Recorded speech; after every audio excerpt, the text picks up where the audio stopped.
Hello hello check hello mic check hello. చేరువచ్చిన మీ అందరికీ ప్రభువును రక్షకుడైన యేసుక్రీస్తు నామమున నా ప్రేమ వందనాలు తెలియజేస్తా ఉన్నాం. అందరికి వందనాలండి. మరి రాత్రి కొంచెం మంది యంగ్స్టర్స్కి శోధన అయి ఉండొచ్చు. ఇండియా ఇంగ్లాండ్ సెమీఫైనల్ ఉంది శోధన. ప్రభు సన్నిధానంలో ఉంటే క్షేమం. దేవుని దాసులు తెలియజేసినట్లుగా మరలా రేపటి నుంచి కూడికలు ఉండవు. మంచిది ప్రేమైన వాళ్ళరా, ఈ రాత్రి చివరి దినము చివరి కూడికలో మనం చేరువచ్చుట్టుగా దేవుని వాక్యాన్ని చదువుకుందాం. యోహాను సువార్త 21వ అధ్యాయం 25వ వచనం. యోహాను రాసిన సువార్త 21వ అధ్యాయం 25వ వచనం. యేసు చేసిన కార్యములు ఇంకను అనేకములు కలవు, వాటిలో ప్రతిదానిని వివరించి రాసిన యెడల అట్లు రాయబడిన గ్రంథములకు భూలోకమైనను చాలదని నాకు తోచున్నది. యేసు చేసిన కార్యములు ఇంకను అనేకములు కలవు, వాటిలో ప్రతిదానిని వివరించి రాసిన యెడల అట్లు రాయబడిన గ్రంథములకు భూలోకమైనను చాలదని నాకు తోచుచున్నది. చిన్న మాట ప్రార్థన చేసుకుందాం. పరిశుద్ధుడా, ప్రేమ కలిగిన ప్రియ పరలోకపు తండ్రి, మీకు వందనాలు ధరించుకుంటా ఉన్నాం. జూపిడిలో మీరు స్వర్గం ఇచ్చి సంపాదించిన షారోన్ కృష్ణ అసెంబ్లీని బట్టి స్తుతిస్తూ ఉన్నాం. ఇక్కడ పెద్దలు అయా నా తండ్రి మీ యొక్క పనిని పరిచర్యను అయా ఎంతో భారంతో బాధ్యతతో జరిగిస్తున్న విధానాన్ని బట్టి మీకు వందనాలు ధరించుకుంటా ఉన్నాం. స్థానిక సంఘాన్ని విశ్వాసులన్నీ బట్టి స్తుతిస్తూ ఉన్నాం ప్రభువా. అయా వీరు కలిగి ఉన్న ఆశను బట్టి ఆసక్తిని బట్టి మీకు వందనాలు ధరించుకుంటా ఉన్నాం. ఏర్పాటు చేయబడిన 2 దినాల సభల్లో నా తండ్రి ఇంతవరకు మీరు సహాయం చేస్తూ వచ్చారు. రాత్రి చివరి కూడికలో మీ సహాయం దయచేయండి. అల్పుడు నిష్ప్రయోజకుడైన దాసుడు నీ పక్షంగా నిలబడి ఉంటుండగా అయా నా తండ్రి నీ మాటలు నా నోట ఉంచమని వేడుకుంటూ ప్రార్థన చేస్తా ఉన్నాం. సహాయం దయచేయండి. మీరు మాట్లాడండి. మీరు మాట్లాడితే క్షేమము, మేలు, ప్రయోజనము, దీవెన, దిద్దుబాటు, ఆనందం, ఆశీర్వాదం కలుగుతుంది. మీ నామానికి మహిమ తెక్కించుకోనమని అయా నా తండ్రి మీరే మహిమ ఘనత ప్రభావాలు ఆరోపించుకుందరని, మా జీవితాలకు క్షేమము చేకూర్చుదరని మా ప్రభువును ప్రియకుమారుడైన యేసుక్రీస్తు దేవమైన శ్రేష్టమైన నామమున స్తోత్రం చెల్లించి ప్రార్థించి అడిగి వేడుకుంటున్నాను తండ్రి, ఆమేన్.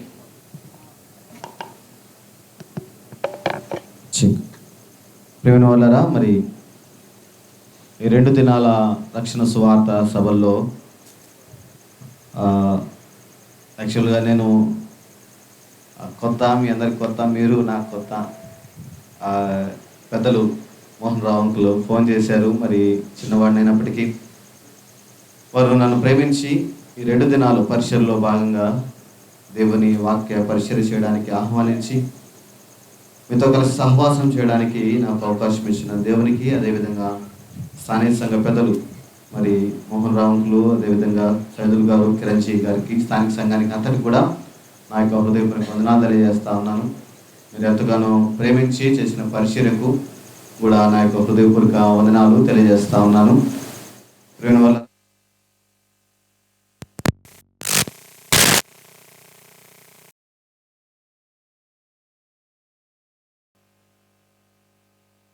ఆనందంలో జ్ఞాపకం చేసుకోవాల్సిందే మనం చేస్తా ఉన్నాను. మీకు ప్రతిరోజు గుర్తుండకపోవచ్చు, ఈరోజు రేపు గుర్తుండొచ్చు. కాబట్టి నా పేరు మీ యొక్క ప్రార్థనలో జ్ఞాపకం చేసుకొని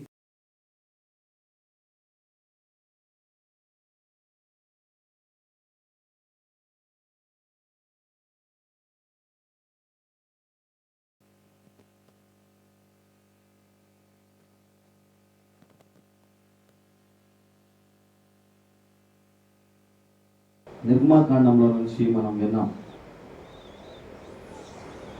నిర్గమాకాండం 30వ అధ్యాయంలో నుంచి 3 వర్తమానాలు మనం విన్నాం. అందులో 2 విషయాలు మనం గమనించాం. పక్షి లోకంలో ఎగరాలంటే వాటికి 2 రెక్కలు ఉండాలా? ఒక రెక్క ఉంటే ఎగరగలదా అండి? 2 రెక్కలు ఉండాలి.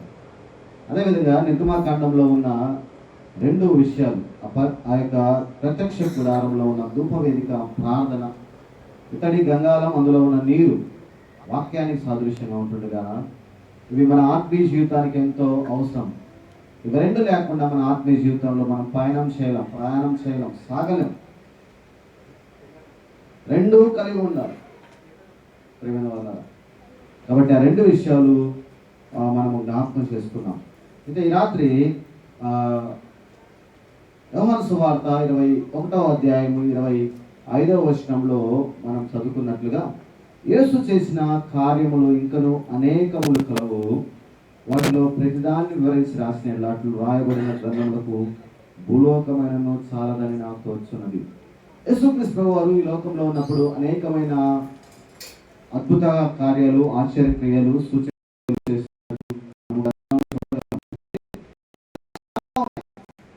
అనేకములు మత్తయి, మార్కు, లూకా, యోహాను కొన్ని సంగతులు రాశారు, ఇంకా చాలా ఉన్నాయి అని చెప్పేసి మనం చూస్తా ఉన్నాం. ఈ రాత్రి ఒక 3 విషయాలు యేసుక్రీస్తు ప్రభువు వారు చేసిన కార్యాలు మనం జ్ఞాపకం చేసుకుందాం. ఆ 3 ఏంటంటే, మొదటిది ఎవరు చేయకూడని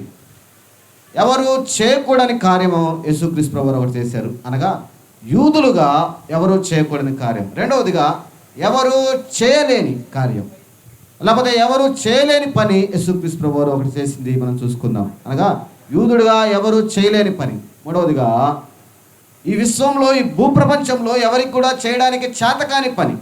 3 విషయాలు మీతో నేను పంచుకొని నేను ముగిస్తాను. మొట్టమొదటిగా ఎవరు చేయకూడని పని. రండి, లూకాసు వార్త 5వ అధ్యాయం, లూకా రాసిన సువార్త 5వ అధ్యాయం 12 నుంచి 13 వచనాలు చదువుకుందాం. 12-13 వచనాలు.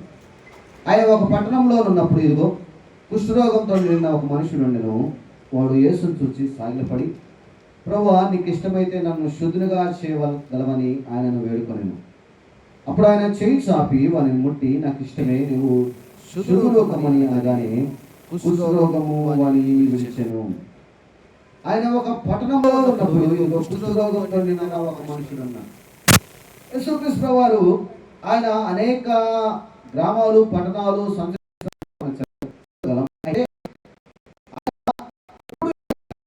చేశాడంటే మత్తయి సువార్త 5, 6, 7 అధ్యాయాలు మనం గమనించినప్పుడు కొండ మీద కూర్చొని ఉంటాడు. 5వ అధ్యాయంలో మనం గమనించినప్పుడు కొండ మీద ప్రసంగంగా మనం చూడగలం.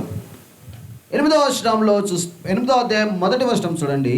ఆయన కొండ మీద నుండి దిగి వచ్చినప్పుడు బహు జన సమూహములు ఆయనను వెంబడించెను. ఇదిగో కుష్ఠరోగి వచ్చి ఆయనకు బ్రొక్కి, ప్రభువా, నీకు ఇష్టమైతే నన్ను శుద్ధునిగా చేయగలవనెను.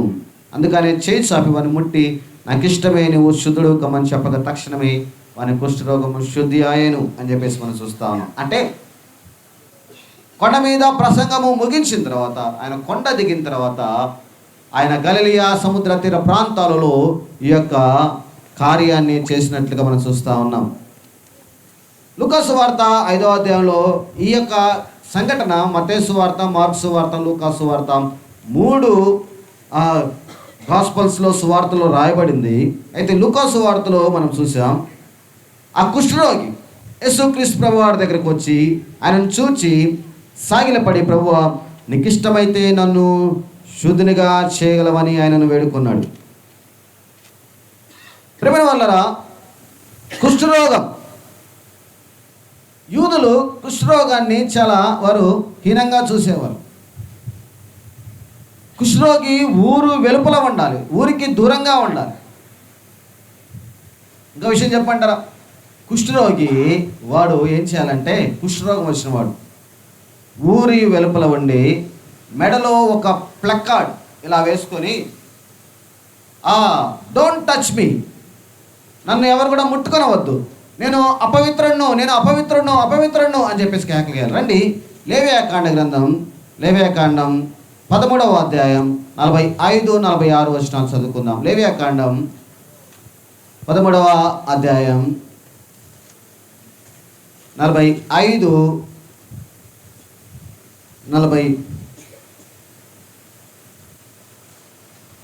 46 వచనాలు. ఆ పొడగల కుష్ఠరోగి వస్త్రములు చింపివేయవలను, వాడు తల విరియబోసుకునవలను, వాడు తన పై పెదవని కప్పుకొని అపవిత్రుడును అని బిగ్గరగా పలకవలను. ఆ పొడవానికి కలిగిన దినములనియు వాడు అపవిత్రుడై ఉండను. వాడు అపవిత్రుడు కనుక ప్రత్యేకంగానే నివసింపవలను. వారి నివాసము పాలెమునకు వెలుపల ఉండవలను. అపవిత్రుడు అని బిగ్గరగా పలకాలి. పాలవెల్లము వెలుపల ఉండాలి. ప్రేమైన వాళ్ళరా, ఇది కుష్ఠరోగి పరిస్థితి. కుష్ఠరోగి ఊరికి వెలుపలగా ఉండాలి. అపవిత్రుడానికి కేకలు వేస్తాం. వాళ్ళని ఎవరు కూడా ముట్టుకోకూడదు.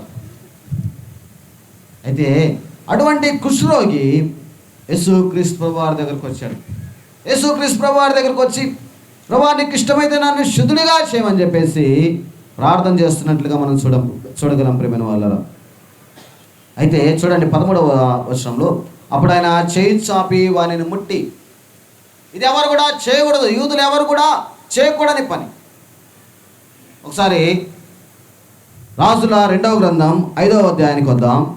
రాజుల 2వ గ్రంథం 5వ అధ్యాయం 1వ వచనాన్ని చదువుకుందాం. సిరియా రాజు సైన్యాధిపతి అయిన నయమాను ఒకడుండెను. అతని చేత యెహోవాయే సిరియా దేశము జయం కలుగజేసెను. 3వ వచనం చూడండి. ఆయనకు కలుగజేసి ఉండను కనుక అతడు తన యజమాని దృష్టికి గనుడై దయ పొందిన వాడాయను. అతడు మహాపరాక్రమశాలి అయి ఉండను కానీ అతడు కుష్ఠరోగి. కుష్ఠరోగని అతని దగ్గర ఉన్న ఒక బానిస పాపకు తెలిసింది. ఆమె ఏం చేసిందంటే 3వ వచనం, అది షోమ్రోనులో ఉన్న ప్రవక్త దగ్గర నా ఏలిన వాడు ఉండవలనని నేను ఎంతో కోరుచున్నాను. అతడు నా ఏలిన వానికి కలిగిన కుష్ఠరోగము బాగు చేయనని తన యజమానురాలతో అనెను. ఆ చిన్నది ఏం చెప్పిందంటే, షోమ్రోనులో ప్రవక్త ఉన్నాడు, ఆ ప్రవక్త ఆయన యొక్క కుష్ఠరోగాన్ని నయం చేస్తాడు అని చెప్పినప్పుడు ప్రేమైన వాళ్ళరా, మరి నయమాను, ఈ సైన్యాధిపతి అయిన నయమాను బయలుదేరి వెళ్ళాడు. రండి 9వ వచనానికి రండి. నయమాను ఎలా వెళ్ళాడంటే గుర్రములతోనూ రథములతోనూ వచ్చి ఎలీషా ఇంటి ద్వారం ముందు నిలిచి ఉండగా 10వ వచనం, ఎలీషా నువ్వు యోర్దాను నదికి పోయి 7 మార్లు స్నానం చేయము, నీ ఒళ్ళు మరలా బాగా నువ్వు శుద్ధుడవుదు అని అతనితో చెప్పుటకు ఒక దూతను పంపెను. అందుకు నయమాను కోపం తెచ్చుకొని తిరిగిపోయి ఇట్లా నేను అతడు నా యొద్దకు వచ్చి నిలిచి తన దేవుడనే యెహోవా నామమును బట్టి తన చెయ్యి రోగంగా ఉన్న స్థలము మీద ఆడించి కుష్ఠరోగమును మాన్పునని నేను అనుకుంటేని. గుర్రంతో రౌతులతో పోయి ఎలీషా ఇంటి ముందు నిలబడ్డాడు. ఆయన అనుకున్నాడు బయటకు వచ్చి ఆయన చెయ్యి ఆడించి లేకపోతే ఏదైనా ప్రార్థన చేసి ఆయన కుష్ఠరోగాన్ని పొగడతాడేమో అనుకున్నాడు. కానీ ఎలీషా లోపలే ఉన్నాడు. ఒక దూతను పంపించాడు. పోయి ఆయనను ఆ యోర్దాన్ నదిలో 7 సార్లు మునగమని చెప్పేసి దూతను పంపగానే, నేను ఇంత కష్టపడి లేకపోతే ఈ గుర్రములు రౌతులను పెట్టుకొని వస్తే ఆయన కనీసం బయటికి రాలేదే. ఆయన వచ్చి చెయ్యి ఏదో ఆడిచ్చి నన్ను స్వస్థపరుస్తాడేమో అనుకుంటే ఆయన కనీసం బయటకు కూడా రాలేదు. యూదులు కుష్ఠరోగులను వారు ఆ విధంగా దూరంగా ఉండేవారని మనం గమనించవచ్చు. వారు ఎవరు కూడా వారి దగ్గరికి వెళ్ళరు, వారిని ముట్టరు. అయితే ఆ కుష్ఠరోగి యేసుక్రీస్తు ప్రభు వారి దగ్గరికి వచ్చి ఉంటుండగా యేసుక్రీస్తు ప్రభు వారు చూడండి ఆయన ఎలా చూశాడంటే, మార్కు సువార్త 1వ అధ్యాయంలో కూడా గమనించినప్పుడు 41వ వచనంలో అక్కడ కూడా ఇదే సంఘటన మనం చూస్తాం. అయితే 41వ చూడండి, ఆయన కనికరపడి చేయి చాపి వానిని ముట్టి నాకిష్టమే నీవు శుద్ధుడు కమ్మని వానితో చెప్పాను. యేసుక్రీస్తు ప్రభువు వారు ఆ వ్యక్తిని చూసినప్పుడు ఆయన కనికరపడినట్లుగా చూస్తూ ఉన్నాం. కనికరపడి వానిని ముట్టి యేసుక్రీస్తు ప్రభువు వారు చేయి చాపి కనికరపడి వారిని ముట్టి నాకు ఇష్టమే నువ్వు శుద్ధుడు కమ్మనగానే వెంటనే కుష్ఠరోగము ఆయనను విడిచినట్లుగా చూస్తూ ఉన్నాం. ప్రేమైన వాళ్ళరా, యేసుక్రీస్తు ప్రభువు వారు ఆయనను ముట్టాడు. యూదులకు వారికి ఇచ్చిన ధర్మశాస్త్ర ప్రకారంగా వాళ్ళని ముడితే ఏమవుతారో తెలుసా? సంఖ్యాకాండం 5వ అధ్యాయము 1వ వచనం నుంచి మనం గమనించినట్లయితే అక్కడ ఎవరైతే వారిని ముడతారో వారు కూడా అపవిత్రులైపోతారు. కుష్ఠరోగులను ముట్టిన వారు కూడా అపవిత్రులైపోతారు. సంఖ్యాకాండం 5వ అధ్యాయంలో చూడండి 1వ వచనం, మరి యెహోవా మోషేకు ఇలా సెలవిచ్చెను, ప్రతి కుష్ఠరోగిని స్రావం కలిగిన ప్రతివానిని శవను ముట్టుట వలన అపవిత్రుడైన ప్రతి కుష్ఠరోగిని ముట్టడం వల్ల అపవిత్రుడైపోతారు. ఇప్పుడు యేసుక్రీస్తు ప్రభువారు ఆ కుష్ఠరోగిని ముట్టాడు, ఆయనను ముట్టాడు. ప్రేమిన వల్లరా, ఇది ఎవరు కూడా చేయకూడని పని, యూదులు ఎవరు కూడా చేయకూడని పని. ఆయన వారిని ముట్టాడు. ముట్టగానే వెంటనే ఆయన శుద్ధుడాయను అని చెప్పేసి మనం చూస్తాము. అయితే ప్రేమిన వల్లరా, ఒక విషయాన్ని గమనించండి. ఆయన సాగిలపడి ఆయనను ప్రార్థన చేస్తూ ఉంటుండగా యేసుక్రీస్తు ప్రభువారు అక్కడ రాబడిన మాట ఏంటంటే, చెయ్యి చాపి వానిని ముట్టి, మైట్ బి ఆయన కొంచెం దూరంలో ఉన్నాడేమో, ఆయనకు తెలుసు, ఆ కుష్ఠరోగి తెలుసు, నేను కుష్ఠరోగిని దూరంగా ఉండాలని చెప్పేసి, అందుకోసమనే ఆయన దూరంగా ఉన్నాడేమో. యేసుక్రీస్తు ప్రభువారు చెయ్యి చాపాడు, స్ట్రెచ్డ్ హిస్ హ్యాండ్, అంటే ఆయన ముందుకు వెళ్ళాడు, ముందుకు వెళ్ళి ఆయనను ముట్టాడు. ఇంకో మాట చెప్తాను వినండి. ఆ కుష్ఠరోగి ఎన్ని సంవత్సరాలు అవుతుందో ఒక మనిషి యొక్క స్పర్శ తాకిని అనుభవించి, వేరొక వ్యక్తి చేతి స్పర్శ తాకిడిని అనుభవించి ఎన్ని సంవత్సరాలు అవుతా ఉందో. యేసుక్రీస్తు ప్రభువారు ఆయనను ముట్టినట్లుగా చూస్తా ఉన్నాం ప్రేమ వల్ల. కారణం ఆయన కనికర పడినట్లుగా చూస్తా ఉన్నాం. ప్రేమ వల్లరా, నీ జీవితంలో కుష్ఠరోగి తనకున్న ఆ యొక్క రోగాన్ని బట్టి బాధపడతా ఉన్నాడు, మానసికంగా బాధపడతా ఉన్నాడు, దేహ సంబంధంగా బాధపడతా ఉన్నాడు, తన యొక్క పరిస్థితి బాగాలేని పరిస్థితి బట్టి వేదనలో ఉన్నాడు, కృంగుదలలో ఉన్నాడు. అటువంటి పరిస్థితుల్లో ఉన్న వానిని యేసుక్రీస్తు ప్రభువారు చూసి కనికరపడి, ప్రియమైన సహోదర సహోదరులారా, నీవు కూడా నీ జీవితంలో నీకున్న పరిస్థితిని బట్టి, నన్ను ఎవరు పట్టించుకోవట్లేదు, నా బాధ ఎవరికీ తెలియదు, నా యొక్క వేదన ఎవరికి అర్థం కాదు అనుకుంటా ఉన్నావా? ప్రేమ వల్ల నీ యొక్క పరిస్థితి ఏదైనా సరే, నీ స్థితిని చూసి ఆయన ఊరుకుండేవాడు కాదు, ఆయన నీ దగ్గరికి వచ్చేవాడు, ఆయన నిన్ను ముట్టేవాడు, ఆయన నిన్ను కనికరపడేవాడు. జాలి కలిగిన దేవుడు, కనికరం కలిగిన దేవుడు, దయ కలిగిన దేవుడు, ప్రేమ కలిగిన దేవుడు. నువ్వున్న స్థితిలో ప్రేమ వల్లరా, నువ్వున్న వేదనలో, నువ్వున్న దుఃఖంలో ఆయన ఆనందించేవాడు కాదు ప్రేమ వల్ల. ఒకసారి ఒక దేవుని సేవకుడు, ఈ మధ్యనే ఆల్బర్ట్ గారు చెప్తా ఒక చక్కటి మాట చెప్పారు. సునీల్ ఆల్బర్ట్ గారు, యేసుక్రీస్తు ప్రభువారు అది నన్ను ఎంతగానో బలపరిచింది. లాజరు చనిపోయినప్పుడు ఆ బేతనియ గ్రామానికి వెళ్ళినప్పుడు మరియా మార్తా ఏడుస్తూ ఉన్నారు. అక్కడ వారందరూ కూడా వచ్చి ఏడుస్తూ ఉన్నారు. యేసుక్రీస్తు ప్రభువారు వారితో కూడా ఆయన కన్నీరు విడిచినని చెప్పేసి చూస్తూ ఉన్నాం. వినండి, ఆయనకు తెలుసు కదా మరికొంత సమయంలో ఆయన లేపుతాడని. ఎందుకు ఆయన ఏడవడం? మరికొంత సమయంలో ఆయన లేపుతాడు కదా, ఇంకెందుకు ఆయన ఏడవడం? ఎందుకు ఆయన కన్నీరు విడవడం? ఎందుకు ఆయన దుఃఖపడ్డాం? ప్రేమ వల్లరా, మార్తా మరియా అక్కడికి వచ్చిన వారందరూ కూడా దుఃఖంలో ఉంటుండగా ఆయన వారితో పాలివాడయ్యాడు. వారి దుఃఖం ఆయనకు తెలుసు, వారి వేదన వారికి తెలుసు.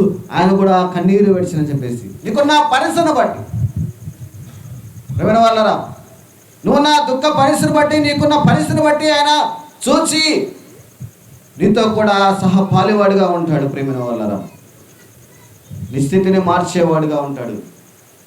ఎప్పుడైతే కుష్ఠరోగి వచ్చి ఆయన ప్రార్థన చేశాడు, నీకు ఇష్టమైతే నన్ను శుద్ధులుగా చేయవలనని ఆయన వేడుకున్నాడు. ప్రేమ వల్లరా, ఆయన ముట్టినట్లుగా చూస్తా ఉన్నాం, ఆయన శుద్ధుడైనట్లుగా చూస్తా ఉన్నాం. ఆయన జీవితం మార్చబడింది. సామాజికంగా ఆయన ఇప్పుడు చక్కగా ఉన్నాడు, భౌతికంగా ఆయన చక్కగా ఉన్నాడు, ఆత్మీయంగా ఆయన చక్కగా ఉన్నాడు. మోషేకు కానుక అర్పించు అని చెప్పేసి చెప్పాడు. ఆయన అన్ని రకాలుగా ఆయన జీవితం బాగుపడిందని మనం చూడగలం. అదే ఒక సాదృశ్యంగా మనందరికీ లూకాసు వార్తలో అలాంటి ఒక సిచ్యువేషన్ మనం గమనించినప్పుడు మనందరికీ తెలిసింది జక్కయ్య పరిస్థితి. జక్కయ్య కూడా ధనవంతుడిగా ఉంటా ఉన్నాడు, ట్యాక్స్ కలెక్టర్గా ఉంటా ఉన్నాడు, సుంకపు గుత్తదారుడు, విస్తారంగా సంపాదించాడు. కానీ యేసుక్రీస్తు ప్రభువారిని చూడాలని వెళ్తా ఉన్నప్పుడు ఎవరు కూడా ఆయనకు అవకాశం కూడా ఇవ్వట్లేదు. ఆయన ఆఫీసరే, ఆయన చూడడానికి ప్లేస్ ఇద్దామని కూడా లేదు. ఎవరు కూడా ఆయన పట్టించుకోవట్లేదు. యేసుక్రీస్తు ప్రభువు వారు ఆయన ఇంటికి వెళ్తూ ఉంటుండగా పాపి అయినా మన ఇంట బస చేయడానికి వెళ్తా ఉన్నాడు అని చెప్పేసి అనుకుంటా ఉన్నారు. నెగ్లెక్టెడ్. ప్రేమ వల్ల అతని యొక్క స్థితి బాగలేదు. అటువంటి మనిషి దగ్గరికి, అటువంటి వ్యక్తి దగ్గరికి యేసుక్రీస్తు ప్రభువు వారు వెళ్తా ఉన్నాడు. చెప్పంటారా? ఆయన ఇంటికి వెళ్తా ఉన్నాడు. జరిగిన కార్యం ఏంటంటే, జక్కయ్య తన ఇంటిలోనికి ఆహ్వానించాడు. మాత్రమే కాదు, తన హృదయంలోనికి ఆహ్వానించాడు. తన యొక్క పరిస్థితి మార్చబడింది. ఇంతకుముందు అందరి దగ్గర డబ్బు వసూలు చేసేవాడు, ఇప్పుడు ఇస్తానంటా ఉన్నాడు. తన హృదయం మార్చబడింది. ఇప్పుడు అబ్రహాము కుమారుడుగా పిలువబడతా ఉన్నాడు. ఎప్పుడైతే తనకు ఆశ కలిగిందో యేసు ప్రభువుని చూడాలని, యేసు ప్రభు దగ్గరికి వెళ్ళాలని, తన జీవితం మార్చబడింది. ప్రేమనా సహోదరుడా సహోదరి, అమ్మాయి వినండి. యేసుక్రీస్తు ప్రభువు వారు నీ స్థితిని మారుస్తాడు. నీ యొక్క మానసిక పరిస్థితిని మారుస్తాడు. నీ వేదనను మారుస్తాడు. నీలో ఉన్న పాపస్థితిని, జక్కయ్యలో ఉన్న పాపస్థితిని దూరపరిచాడు. జక్కయ్య అంటే పేరుకు అర్థం పరిశుద్ధుడే, కానీ ఆయన జీవితం అపవిత్రంగా ఉంటుండగా ఎప్పుడైతే యేసుక్రీస్తు ప్రభువు వారు ఆయన యొక్క జీవితంలోనికి వచ్చాడో పేరుకు తగ్గట్టుగా ఆయన జీవితం మార్చబడింది. ప్రేమ వల్ల యేసుక్రీస్తు ప్రభువు వారు ఎవరు చేయకూడని ఒక పని చేశాడు అని చెప్పేసి మనం చూస్తూ ఉంటుండగా, యూదులు ఎవరు చేయకూడదు, కానీ ఆయన ముట్టి స్వస్థపరిచాడు. ప్రేమ వల్ల యేసుక్రీస్తు ప్రభువు వారు నీ యొక్క పరిస్థితిని మారుస్తాడు. హృదయ శుద్ధి గలవారు తనడు. ఆయన అయితే భౌతికంగా శుద్ధి చేయబడ్డాడు. యేసుక్రీస్తు ప్రభువు వారు నీ యొక్క హృదయ శుద్ధి చేస్తాడు. నీ హృదయంలో ఉన్న మలినాన్ని, పాపాన్ని, అపవిత్రాలను తీసివేస్తాడు. పరిశుద్ధుడిగా చేస్తాడు. హృదయ శుద్ధి గల వర్ధనులు వారు దేవుణ్ణి చూసేదారు. ప్రేమ వల్లరా ఆయనకైతే భౌతిక సంబంధమైన శుద్ధి కలిగింది. దేవుడు నీ యొక్క హృదయ శుద్ధి చేస్తాడు. వారిని ముట్టి స్వస్థపరిచాడు. కానీ మనల్ని శుద్ధి చేయడానికి కేవలం ముట్టడం ద్వారా కాదు. యెషయా గ్రంథం 53వ అధ్యాయం 4వ వచనం 5వ వచనం గమనించినప్పుడు, నిశ్చయంగా అతడు మన రోగములను భరించెను. మన రోగము యేసుక్రీస్తు ప్రభువు వారు తీసుకున్నాడు. మన వ్యసనములను వహించెను. అయినను మొత్తబడిన వారుగాను, దేవుని వల్ల బాధింపబడిన వారుగాను, శ్రమ నొందిన వారిగాను మనం అతని ఎంచితిమి. మన అతిక్రమ క్రియలను బట్టి అతడు గాయపరచబడను. మన దోషమును బట్టి నరకొట్టబడను. మన సమాధానార్థమైన శిక్ష అతను పొందును. అతడు పొందిన దెబ్బల చేత మనకు స్వస్థత కలుగుతున్నది. మన రోగములను ఆయన భరించాడు. ప్రేమ నా సహోదరా సహోదరి, యేసుక్రీస్తు ప్రభువు నీ పాప భారాన్ని అంతా కూడా ఆయన మీద వేసుకున్నాడు. అతడు పొందిన దెబ్బల చేత స్వస్థత. యేసుక్రీస్తు ప్రభువు కలువరి బలియాగం ద్వారా మనకు స్వస్థత అనుగ్రహించబడుతుందని జ్ఞాపకం చేయబడతా ఉన్నాం. మొదటిగా ఎవరు చేయకూడని కార్యం ఆయన జీవితాన్ని మార్చింది అని చూస్తూ ఉంటుండగా, కనికరం చేత యేసుక్రీస్తు ప్రభువు ఆయన చూసి ఉంటుండగా ఆయన జీవితం మార్చబడి ఉంటుండగా, ఎప్పుడైతే ఆయన యేసుక్రీస్తు ప్రభువు దగ్గరకు వచ్చి ప్రార్థన చేశాడో ఆయన జీవితం మార్చబడి ఉంటుండగా, it same applies to you. నువ్వు నా పరిస్థితి ఏదైనా సరే, నువ్వు ఆయన దగ్గరికి వచ్చినప్పుడు నీ పరిస్థితిని మారుస్తాడు. నీ పరిస్థితిని మారుస్తాడు. మొదటిగా చేయకూడని పని. రెండవదిగా మనం చూద్దాం రండి. యోహాను సువార్త 13వ అధ్యాయం. యోహాను రాసిన సువార్త 13వ అధ్యాయం 4వ వచనం నుంచి గమనించినప్పుడు, అది మేడగదిలో పరిచర్య. యేసుక్రీస్తు ప్రభువు శిష్యుల యొక్క పాదాలను కడుగుతున్న సందర్భం చూసినప్పుడు 13వ అధ్యాయం 4వ వచనం, భోజన పంక్తిలో నుండి లేచి తన పై వస్త్రమును అవతల పెట్టివేసి ఒక తువాలు తీసుకొని నడుమునకు కట్టుకొనిను. అంతటా బలంలో నీళ్లు పోసి శిష్యుల పాదములు కడుగుటకును తను కట్టుకున్న తువాలుతో తుడుచుకుటకును మొదలు పెట్టెను. శిష్యుల పాదాలు కడుగుటకును. ఇక్కడ రెండవదిగా మనం గమనించినప్పుడు శిష్యుల పాదాలు కడుగుట ఎవరు చేయలేనిది. మొదలుగా ఎవరు చేయకూడదని చెప్పేసి చూసాం. ఇది ఎవరు యూదులు ఎవరు కూడా చేయలేనిది. ఉదయకాలం అన్న కూడా జ్ఞాపకం చేశారు. వాళ్ళు వంగరు. యేసుక్రీస్తు ప్రభువు శిష్యుల పాదాలు కడుగుతా ఉన్నాడంటే ప్రేమ వల్ల. ఇంకొక అడుగు ముందేసి చూడండి 10వ వచనంలో తను అప్పగించు వారిని ఎరుగను కనుక మీలో అందరూ పవిత్రులు కారని ఆయన చెప్పాను. అంటే అపవిత్రులు ఉన్నారు.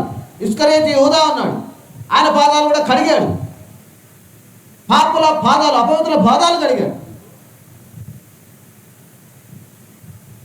ప్రేమైన వాళ్ళరా, ఎవరు చేయలేని పని యేసుక్రీస్తు ప్రభువారు ఆయన చేస్తా ఉన్నట్లుగా మనం చూస్తూ ఉన్నాం. శిష్యుల పాదాలు కడుగుట చూస్తూ ఉన్నాం. యూదులుగా ఇది ఎవరు కూడా చేయలేని పని. ఎవరు కూడా వంగరు.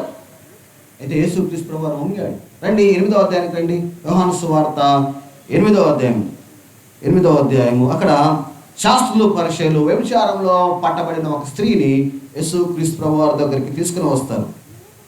4వ వచనం చూడండి. బోధకుడా, ఈ స్త్రీ వ్యభిచారం చేస్తుండగా పట్టబడెను. అటు వారిని రాళ్ళు రువి చంపవల్లని ధర్మశాస్త్రంలో మోషే మనకు ఆజ్ఞాపించను కదా, ఆయనను నీవేమి చెప్పుచున్నావని ఆయన అడిగిరి.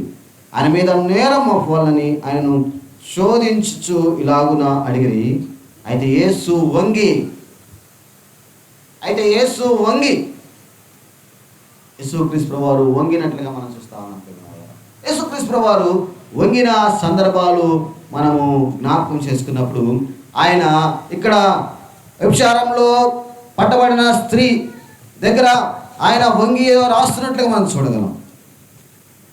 రెండవదిగా మనం గమనించినప్పుడు మత్తయి సువార్త 14వ అధ్యాయం 28 నుంచి 31వ వచనంలో కొంచెం మంది చిన్నపిల్లలు యేసుక్రీస్తు ప్రభువారి దగ్గరికి పరిగెత్తుకొని వస్తూ ఉంటారు. శిష్యులు అయితే వారిని ఆటంకపరుస్తారు. అయితే యేసు ప్రభు ఏమంటారంటే, చిన్నపిల్లలను నా ఎదుకు రానియుడు, ఇలాంటి వారిదే పరలోక రాజ్యం అని చెప్పేసి వారిని ఎత్తుకోవాలంటే చిన్నపిల్లలను వంగాలి. వారిని ఎత్తుకొని 14వ అధ్యాయం 31వ వచనం చూడండి. మత్తయి సువార్త 14వ అధ్యాయం 31వ వచనం చూద్దాం.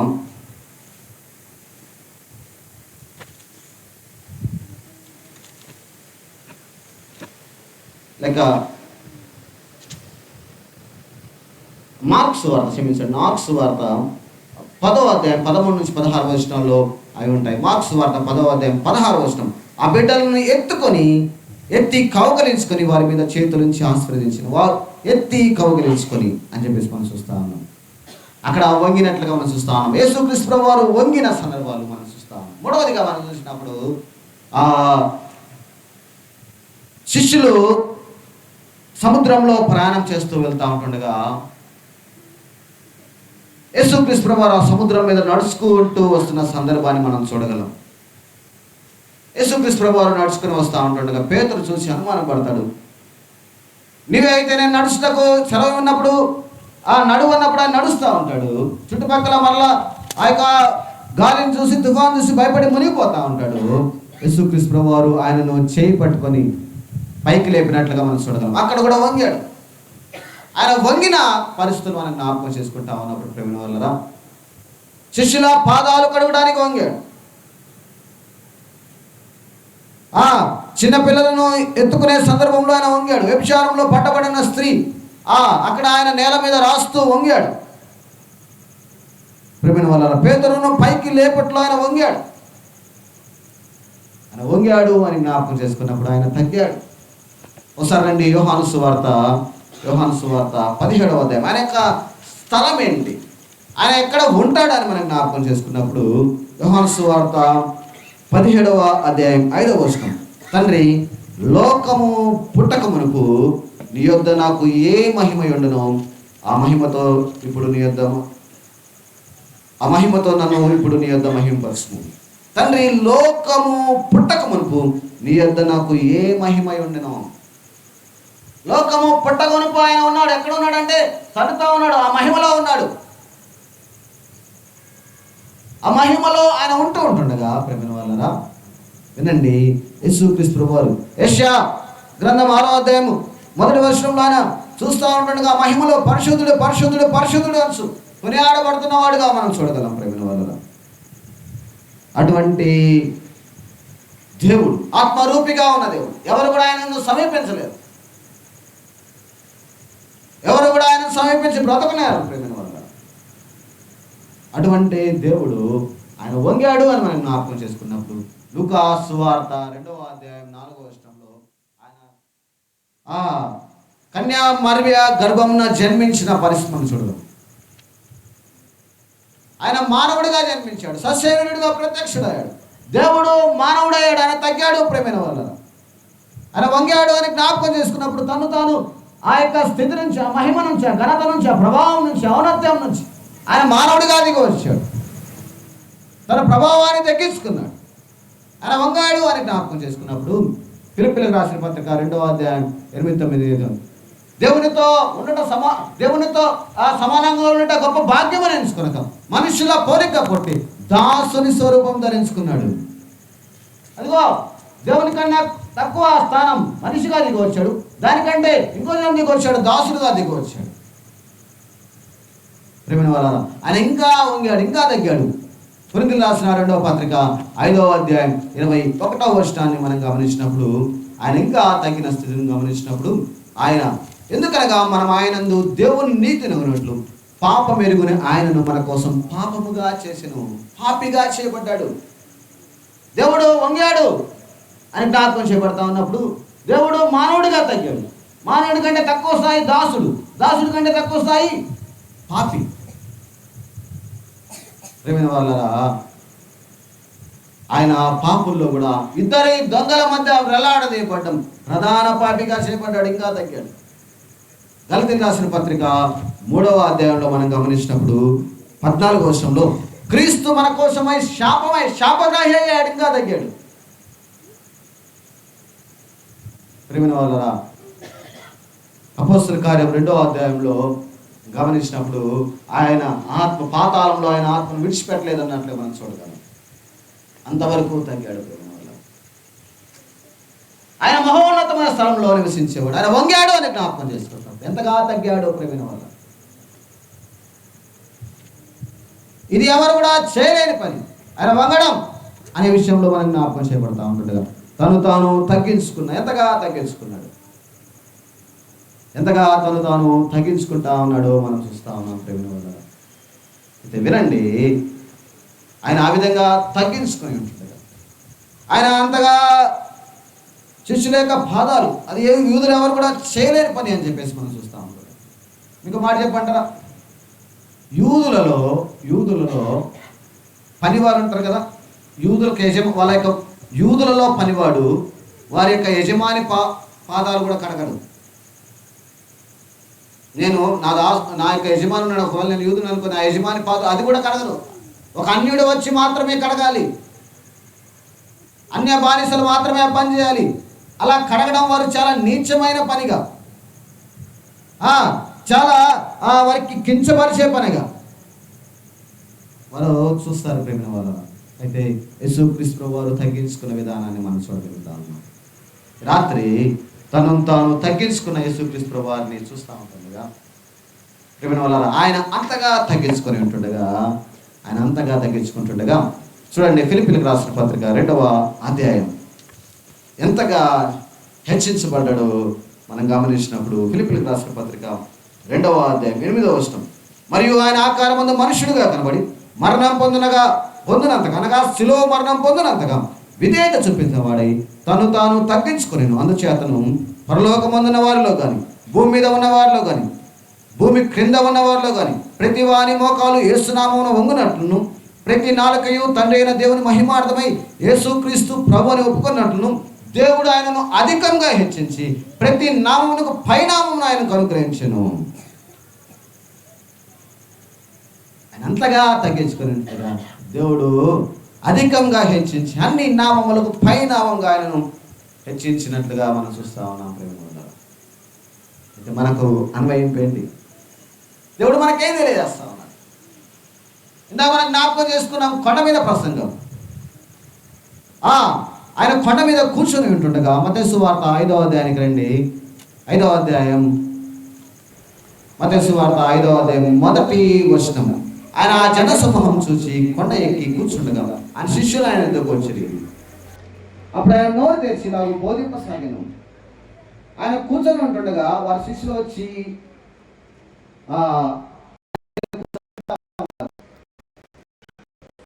పాదము యొద్ద కూర్చొని నేర్చుకున్నాడు పౌలు సౌలుగా ఉన్నప్పుడు. వారు యూదులు అదేవిధంగా గురువు దగ్గర వారు గురువుగా ఉంటుండగా, బోధకుడిగా ఉంటుండగా, మరియా కూడా ఆయన యొక్క పాదాల దగ్గర కూర్చున్నట్టుగా మనం చూడగలం. గురువు యొక్క బోధకుడి యొక్క పాదాల దగ్గర కూర్చొని వారు నేర్చుకుంటే ఉంటుండగా ఆయన బోధింపసాగను, నోరు తెరచి అథారిటేటివ్ ఆయన బోధింపసాగాడు. ఏం బోధించాడంటే మొట్టమొదటిది ఏంటంటే ధన్యతలో ఆత్మ విషయమై దీనులైన వారు ధన్యులు, పరలోక రాజ్యం వారిది. ఆత్మ విషయమై దీనులైన వారు ధన్యులు, పరలోక రాజ్యం వారు. ప్రియమైన వాళ్ళ దేవుడు తెలియజేస్తున్న విషయం ఏంటంటే పరలోక రాజ్యం వారు పొందుతారు కాదు, పరలోక రాజ్యము వారిదంటే they can experience here itself. వారు ఇక్కడనే ఆ పరలోక రాజ్యాన్ని అనుభవించగలరు. ఆత్మ విషయంలో దీనత్వము కలిగి ఉండడం ద్వారా. ఎలా కలిగి ఉంటామంటే ఆత్మ విషయంలో దీనత్వం అంటే ప్రేమ వల్లరా ఒక మాట చెప్పంటారా, మనము ఇతర వ్యక్తులతో, మనము ఎదుటి వ్యక్తులతో సంభాషించే క్రమంలో, ఇతర వ్యక్తులతో మనము మాట్లాడే క్రమంలో, ఇతర వ్యక్తులతో మనము ఉండే క్రమంలో వారిని గురించి మన యొక్క వైఖరి ఏ విధంగా ఉంటుందో దాన్ని బట్టి హౌ హంబుల్ వీఆర్, మనం ఎంత దీనులమో లేకపోతే ఎంత మన యొక్క ఆత్మీయ స్థితి ఉందో మనం అర్థం చేసుకోవచ్చు. వీడెప్పుడు నేర్చుకుంటాడ్రా, వీడెప్పుడు తెలుసుకుంటాడ్రా అని అంటా ఉన్నామంటే నేను నేర్చుకున్నాను, నేను తెలుసుకున్నాననే యాటిట్యూడ్ మనలో ఉండొచ్చు. అవతల వ్యక్తి వీడేంటి ఇలా ఉన్నాడు అని అనుకుంటా ఉంటే ప్రేమ వల్లరా మనము వారికన్నా బెటర్ అని చెప్పేసి అనుకునే పరిస్థితి రావచ్చు ప్రేమ వల్లరా. అలా కాకుండా నేను అయోగ్యుడిని, నేను అష్టదరిద్రుడిని, ఏదో దేవుని కృపను బట్టి, దేవుని కనికరాన్ని బట్టి రక్షించబడ్డాను, నాది కూడా అదే పరిస్థితి. ఇంకో మాట చెప్తాను వినండి ప్రేమ వల్లరా. ఒకవేళ నీ జీవితం, మన జీవితాలు ఒక స్క్రీన్ మీద పెట్టి మన యొక్క జీవితం అది అంతా కూడా రహస్య జీవితం, పాప జీవితం కూడా ప్రొజెక్ట్ చేయబడితే, చూపించబడితే మనల్ని ఎవరైనా ప్రేమిస్తారా? ఎవరు కూడా మనల్ని ప్రేమించి అంటారు. ఎస్, నా స్థితి అదే, నా పరిస్థితి అదే, ప్రభువానికి ఇవ్వడానికి నేను ఏమీ లేనివాడు, ప్రభు నేను ఏమి ఇవ్వగలను, ఏమీ లేని వాడను. లోకంలో మనం జీవిస్తూ ఉంటుండగా ఇతర వ్యక్తులతో మనము డీల్ చేస్తున్న క్రమంలో ఎప్పుడు కూడా ప్రేమైన వాళ్ళరా మనము ఎలాంటి వైఖరి కలిగి ఉండాలంటే దీనత్వం అనే వైఖరి మనం కలిగి ఉండాలి. ఇంకో మాట చెప్పంటారా, వారు they can experience the heaven here itself. వారు ఇక్కడ పరలోక రాజ్యం అనుభవించగలరు అన్నట్లుగా మనం చూస్తాము. ఇంకో మాట అక్కడ రెండో అది ఆ యొక్క బియాటిట్యూడ్స్ అన్ని కూడా ధన్యతలను ఒకదానికొకటి లింక్. రెండవది ఏంటంటే దుఃఖపడేవారు ధన్యులు. అయ్యా నేను దీనత్వం కలిగిన వాడిని అని చెప్పేసి మనం దుఃఖపడతా ఉంటుండగా వారు ఓదార్చబడదురు. అంటే దాని యొక్క మీనింగ్ ఏంటంటే యాజ్ పర్ హీబ్రూ దాని యొక్క మీనింగ్ ఏంటంటే మనం ఆ విధంగా ఉంటుండగా ప్రభు వచ్చి పరిశుద్ధ ఆత్మదేవుడు మనల్ని తోడుగా ఉండేవాడుగా, మనల్ని నడిపించేవాడుగా ఉంటాడు ప్రేమైన వాళ్ళ. లేదు నాకు తెలుసు, నేను సంథింగ్ అనుకుంటే how he can be with us, ఎలా మనతో ఉండగలడు. అందుకే దీనత్వం కావాలి. తను తాను తగ్గించుకున్నవాడు హెచ్చించబడను, తను తాను హెచ్చించుకున్నవాడు తగ్గించబడనని బైబిల్ గ్రంథంలో మనం చూడగలం ప్రేమైన వాళ్ళ. ఎవరు చేయలేనిది అని జ్ఞాపకం చేపడతా ఉంటాడుగా దేవాది దేవుడు మన కొరకే తను తాను తగ్గించుకునే విధానాన్ని మనం చూస్తూ ఉన్నాం. మొదటిగా ఎవరు చేయకూడని పని, యూదులు ఎవరు కూడా చేయకూడని పని ఆయన చేశాడు. తద్వారా ఆయన జీవితం మార్చబడింది, ఆయన జీవితం కనికరించబడింది, కనికరంతో ఆయన చూడగా ఆయన జీవితం మార్చబడింది. నీ స్థితి ఏదైనా సరే, నీ పరిస్థితి ఏదైనా సరే ప్రేమ వల్ల ఆయన దగ్గరికి వచ్చినప్పుడు ఆయన కనికరం చూపుతాడు, నీ పరిస్థితిని మారుస్తాడు. విశేషంగా నీ యొక్క పాప స్థితిని మార్చి హృదయ శుద్ధిగా చేస్తాడని జ్ఞాపకం చేయబడతాను. రెండవదిగా ఎవరు కూడా చేయలేని పని తను తాను తగ్గించుకునే విధానాన్ని మనం చూస్తూ ఉన్నాం.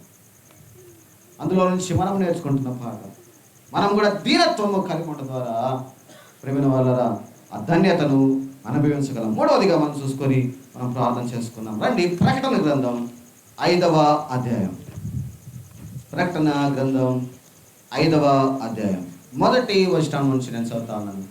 ప్రకటన గ్రంథం 5వ అధ్యాయం మొదటి వచనం. మరియు లోపటను వెలుపటను రాత కలిగి 7 ముద్రలు గట్టిగా వేసి ఉన్న ఒక గ్రంథము సింహాసనం నందు ఆసీనుడై ఉండువాని కుడి చేత చూచితిని. మరియు దాని ముద్రలు తీసి ఆ గ్రంథం విప్పుటకు యోగ్యుడైన వాడెవడని బలిష్ఠుడైన ఒక దేవదూత బిగ్గరగా ప్రచురింపగా చూచితిని. అయితే పరలోకమందు కానీ భూమి మీద కానీ భూమి క్రింద కానీ ఆ గ్రంథము విప్పుటకైనను చూచుటకైనను ఎవరికి శక్తి లేకపోయాను. ఇక్కడ గమనించినప్పుడు పద్మాసు ద్వీపంలో ఉన్న యోహాను తన యొక్క దర్శనంలో ఒక గ్రంథాన్ని చూస్తూ ఉన్నాడు. ఆ గ్రంథం ఎలా ఉందంటే లోపటను వెలుపటను రాత కలిగి 7 ముద్రలు గట్టిగా వేసి ఉన్న గ్రంథంగా చూస్తూ ఉన్నాం. అది సింహాసనం అందు ఆసీనుడై ఉన్న వారి కుడి చేతిలో ఆ గ్రంథం ఉంది. యోహాను పద్మాసు ద్వీపంలో ఆయన పరవశుడై ఆత్మవశుడై చూస్తూ ఉంటుండగా ఆ సింహాసనం అందు ఆసీనుడైన ఒక ఆయన ఉన్నాడు. ఆయన కుడి చేతిలో గ్రంథం ఉంది. ఆ గ్రంథము విప్పుటకైనను చూస్తకైనను యోగ్యుడైన వారు ఎవరైనా ఉన్నారా అని చెప్పేసి చూస్తూ ఉన్నాడు. 2వ వచనం చూడండి. మరియు దాని ముద్రలు తీసి ఆ గ్రంథం విప్పుటకు యోగ్యుడైన వాడెవడని బలిష్ఠుడైన ఒక దేవదూత బిగ్గరగా ప్రచురింప చూసితిని. ఆ గ్రంథము విప్పడానికి ఎవరైనా యోగ్యులైన వారు ఎవరైనా ఉన్నారా? సింహాసనాసీనుడైన వాడు ఉన్నాడు. ఆయన చేతిలో ఒక గ్రంథం ఉంది. ఆ గ్రంథాన్ని విప్పడానికి యోగ్యులైన వారు ఎవరైనా ఉన్నారా అని బలిష్ఠుడైన ఒక దేవదూత 10వ అధ్యాయం మొదటి వచనంలో మనం చూడగలం. 18వ అధ్యాయం 22వ వచనం బలిష్ఠుడైన ఒక దేవదూత అని మనం చూడగలం. బలిష్ఠుడైన దేవదూత బిగ్గరగా కేక వేస్తా ఉన్నాడు. చూడండి 3వ వచనం. అయితే ఆ గ్రంథము విప్పడానికి ఓపెన్ చేయడానికి ఎవరైనా యోగ్యులైన ఉన్నారా అని చెప్పేసి చూస్తూ ఉంటుండగా 3వ వచనం. అయితే పరలోకమందు కానీ భూమి మీద కానీ భూమి క్రింద కానీ ఆ గ్రంథము విప్పుటకైనను చూచుటకైనను ఎవరికి శక్తి లేకపోయాను. విప్పేది తర్వాత సంగతి, చూడడానికి కూడా ఎవరికి కూడా శక్తి లేకపోయింది. పరలోకమందు కానీ భూమి మీద కానీ భూమి క్రింద కానీ ఎవరికి ఆ గ్రంథము విప్పుటకైనను చూచుటకైనను శక్తి లేకపోయింది అని చెప్పేసి చూస్తా ఉన్నాం. బైబిల్ గ్రంథంలో మనం చూసినప్పుడు దూతలు ఉన్నారు. యోవేలు గ్రంథం 3వ అధ్యాయం 14వ వచనంలో వారు పరాక్రమశాలులు, దూతలు పరాక్రమశాలులుగా కనబడతా ఉన్నారు. సమయం లేదు కాబట్టి మనం తిప్పట్లేదు. ఆ కీర్తన గ్రంథం 103వ కీర్తన 20వ వచనంలో దూతలు బలశూరులు అని రాయబడింది. పేతురు రాసిన 2వ పత్రిక 2వ అధ్యాయం 11వ వచనంలో వారు బలము శక్తి కలిగిన వారు. దేవదూతల గురించి రాయబడింది. ప్రేమైన వారు, వారు బలశూరులు, వారు శౌర్యం కలిగిన వారు. వారికి విప్పడానికి చేత కావట్లేదు.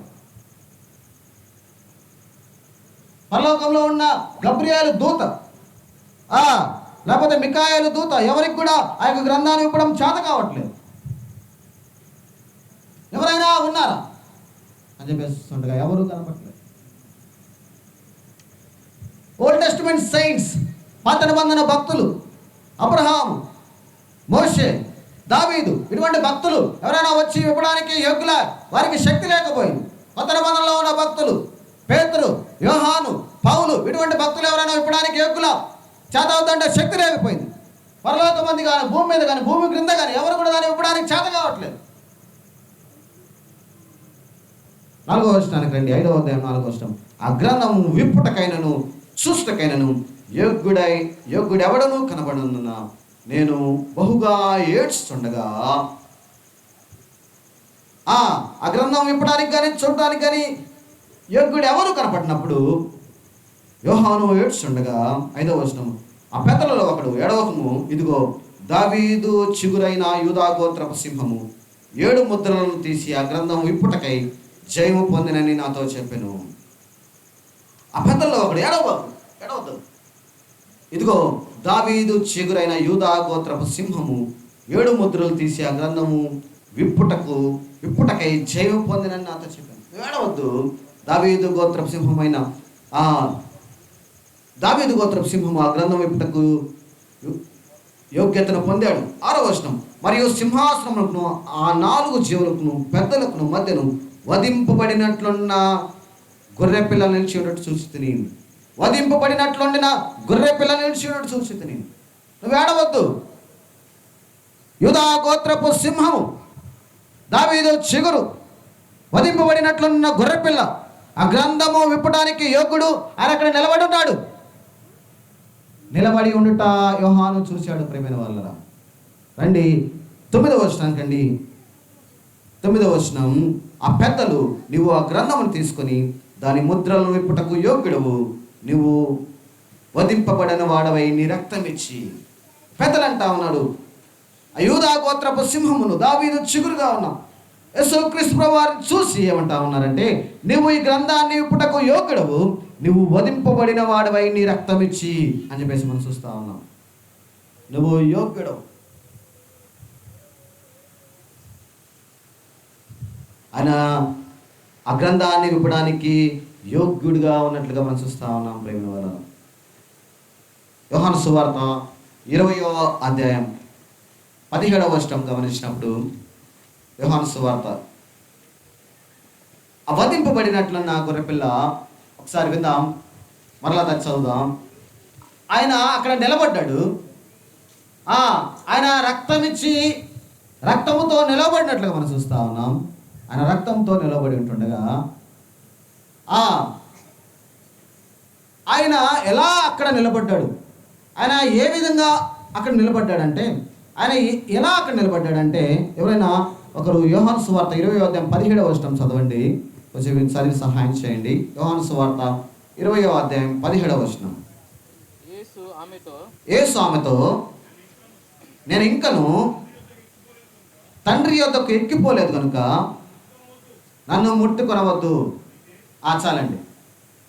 నేను ఇంకా తండ్రి యొద్దకు ఎక్కిపోలేదు కనుక నన్ను ముట్టుకొనవద్దు. యేసుక్రీస్తు ప్రభువారు మరణించి సమాధి చేయబడి తిరిగి లేచిన తర్వాత ఆయన తిరిగి లేచిన తర్వాత మరియా వచ్చి ఆయనను ముట్టుకుంటూ ఉండగా నన్ను ముట్టుకొనవద్దు, నేను తండ్రి యొద్దకు ఇంకా ఎక్కిపోలేదు కనుక నన్ను ముట్టుకొనవద్దు. ఆయన మరణించి తిరిగి లేచిన తర్వాత తండ్రి యొద్దకు ఎక్కిపోయాడు. ఆయన పరలోకానికి వెళ్ళాడు. పరలోకానికి వెళ్ళి ఆ యొక్క సింహాసనం మందు కూర్చుండిన వాని చేతిలో ఉన్న గ్రంథాన్ని చూశాడు. దాన్ని విప్పడానికి ఆయన అక్కడ నిలబడినట్లుగా మనం చూడగలం. ప్రేమ వాళ్ళ ఆయన అక్కడ, అదే యోహాను సువార్త 20వ అధ్యాయము 27వ వచనం చూడండి. 20వ అధ్యాయము చదవండి కొంచెం. తర్వాత తోమాను చూచి, నీ వ్రేలుడి చాచి నా చేతులు చూడము, నీ చేయి చాచి నా ప్రక్కలో ఉంచి. చాలు, నీ చేయి చాచి నా ప్రక్కలో ఉంచు. అక్కడేమో మరియతో నన్ను ముట్టుకోవద్దు అంటా ఉన్నాడు. ఇక్కడేమో తోమాతో నీ చేయి చాచి నన్ను ముట్టుకో, ప్రక్కలో ఉంచు అంటా ఉన్నాడు. యేసుక్రీస్తు ప్రభువారు మరణించి సమాధి చేయబడి తిరిగి లేచిన తర్వాత వెంటనే తండ్రి వద్దకు వెళ్ళాడు, పరలోకానికి వెళ్ళాడు. పరలోకానికి వెళ్ళి ప్రేమైన వాళ్ళరా ఆ యొక్క తండ్రి చేతిలో ఉన్న ఆ యొక్క గ్రంథమును ఆయన విప్పడానికి ఆయన అక్కడికి వెళ్ళినట్లుగా చూస్తా ఉన్నాం. ఆయన దాన్ని విప్పడానికి యోగ్యుడు. హెబ్రీయులకు రాసిన పత్రిక 9వ అధ్యాయం 12వ వచనం చూడండి. హెబ్రీయులకు రాసిన పత్రిక 9వ అధ్యాయము 12వ వచనం. మేకల యొక్కయు కోడల యొక్క రక్తంతో కాక తన స్వరక్తంతో ఒక్కసారి పరిశుద్ధ స్థలంలో ప్రవేశించాడు. మేకల యొక్క కోడల యొక్క రక్తంతో కాక తన స్వరక్తంతో ఒక్కసారి పరిశుద్ధ స్థలంలో ప్రవేశించాడు. 14వ వచనం కూడా చదువుతాం ప్రేమ వల్ల.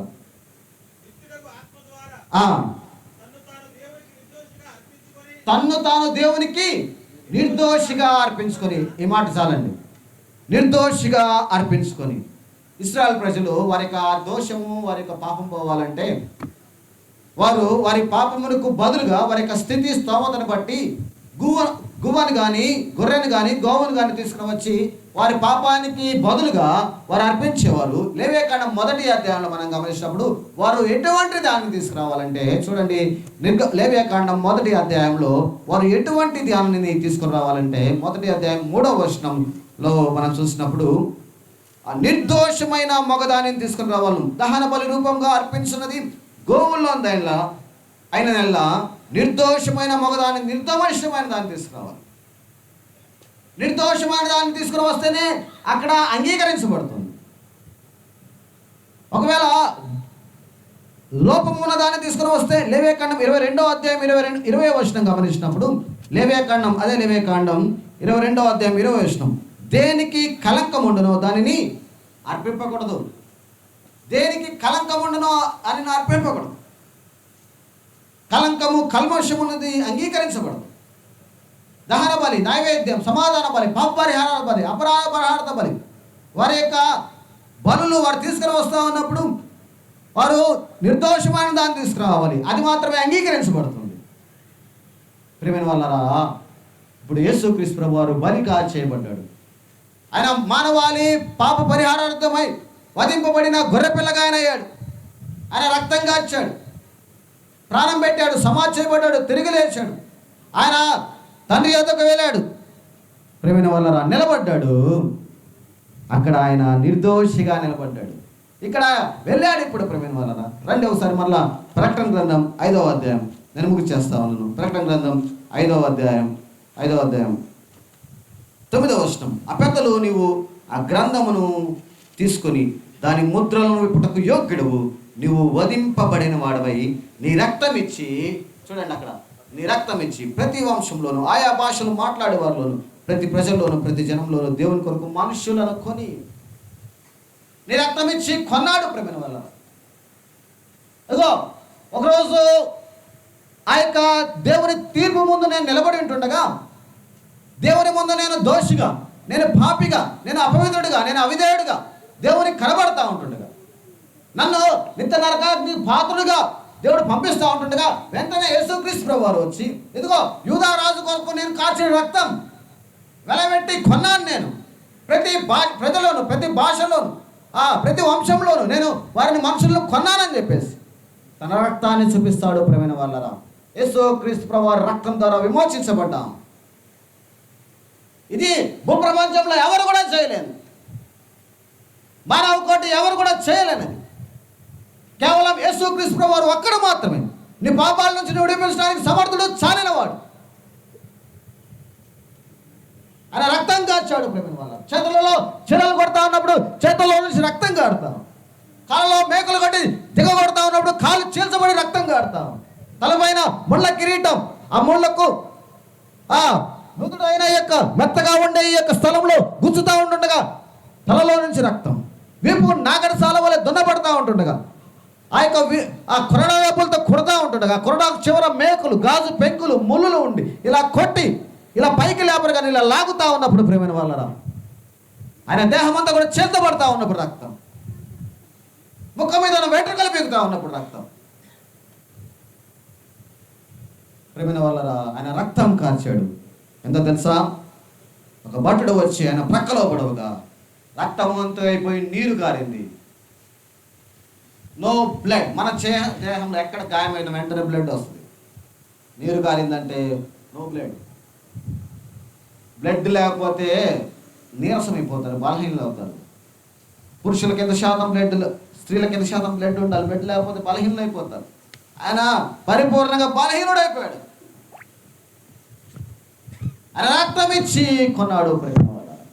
ప్రేమ అమ్మ, అయ్యా, సోదరుడా, ఎవరొస్తున్నా వినండి. యేసుక్రీస్తు ప్రభు ఇది ఎవరు కూడా భూప్రపంచంలో ఎవరు కూడా చేయలేనిది, చేత కానిది. ఆయన ఒక్కడు మాత్రమే నీ పాపాన్ని పరిహరించడానికి సమర్థుడైన దేవుడు, చాలని దేవుడు.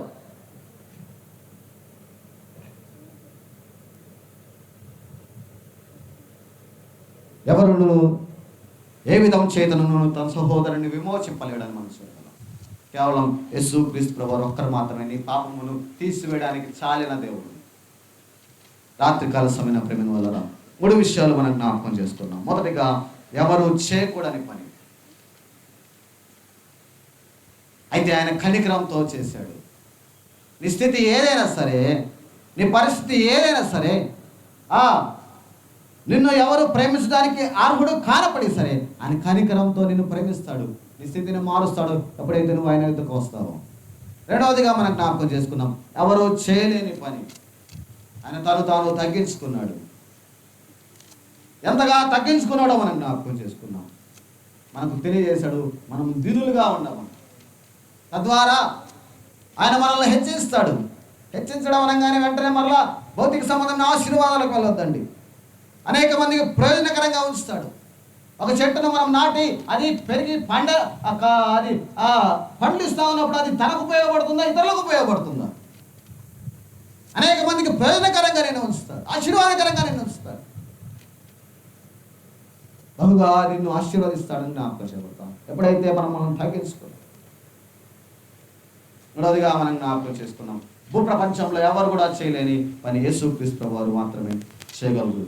ఆయన మాత్రమే నిన్ను నీ పాపం నుంచి విడిపించగలడు. ప్రేమైన వాళ్ళ కొడుకులో ఉన్న సహోదర సహోదరులు, నీ పాపం నుంచి విడిపించబడాలంటే ఏసే మార్గం, ఏసే సత్యం, ఏసే జీవం.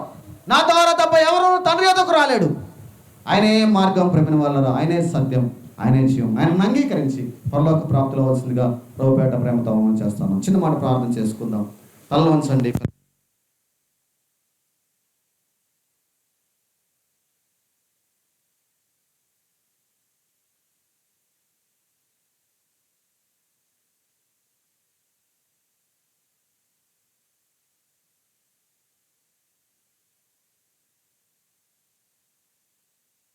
ఘనత ప్రభావాలు ఆరోపిస్తున్నాం. యేసు ప్రభు శ్రేష్టమైన ప్రార్థించి పెట్టుకున్నాం తండ్రి. ఆమేన్. అందరికీ వందనాలు.